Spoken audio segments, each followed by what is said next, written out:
great. It's a fantastic decision. This underscores the decisions you've made. You need to, this is not a ritual. It's not a ritual. It's a public confession. You're saying, I'm going to leave everything behind. I'm not going back to the old ways. I'm leaving sin. Sin is done. Right? Now you will trip up, but you're not going out and make an appointment for it. You're not scheduling sin anymore in your life. And it's that revelation of no matter where you come from, you're from somewhere, and it's walking you to somewhere. And what you're doing here is sort of recognizing that this is what God has done in my life. And even I see it, sort of at times, oh, my testimony isn't like theirs, my testimony isn't like theirs. God still has given you a testimony that that's how you was and this is how you are now.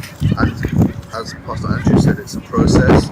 So this decision here ultimately isn't the end of the journey.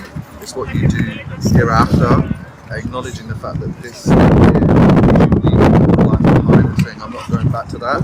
As Pastor Andrew said, you're not going to be perfect. You're not going to not make mistakes. But it's that thing of like, yes, you've got...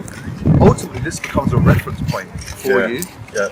Where you can look back and say, no, I made that decision, and hopefully that then propels you to carry on making good decisions. I think, but you're celebrating something great. So do you want to tell us what's your name, how old you are, and how come you ended up in this crazy crowd?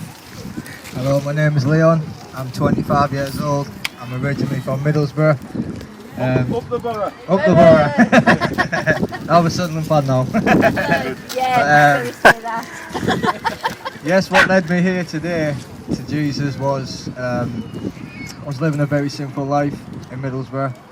I was worshipping false gods. I was just not living a good way of life, and the people I was surrounded by were all on the same kind of nonsense what was going on today, and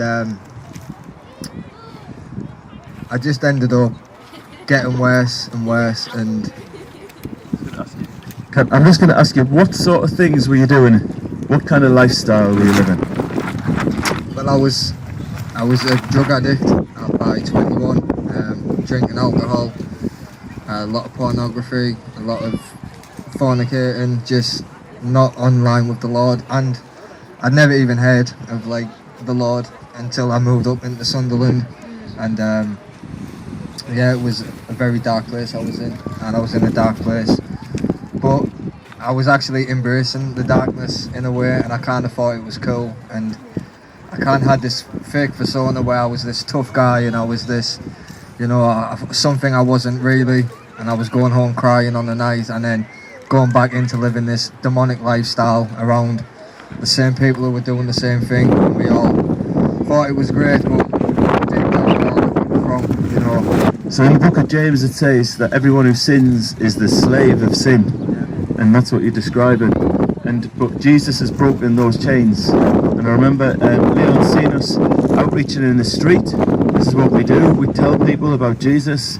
You know, for some Christians, they're Christian on a piece of paper, but we're Christians outwardly. The Bible says, whoever acknowledges me before man, God the Father is going to acknowledge us before the angels in heaven. And yet whoever denies me, he will deny them. And what you've done is you made a very public decision. You came up to us on the street and you gave your life to Jesus Christ. And you've been with us, journeying with us in church, and you decided that you wanted to be baptized, which is an amazing thing. And we've seen changes in you, because this is what Jesus does. He brings conversion.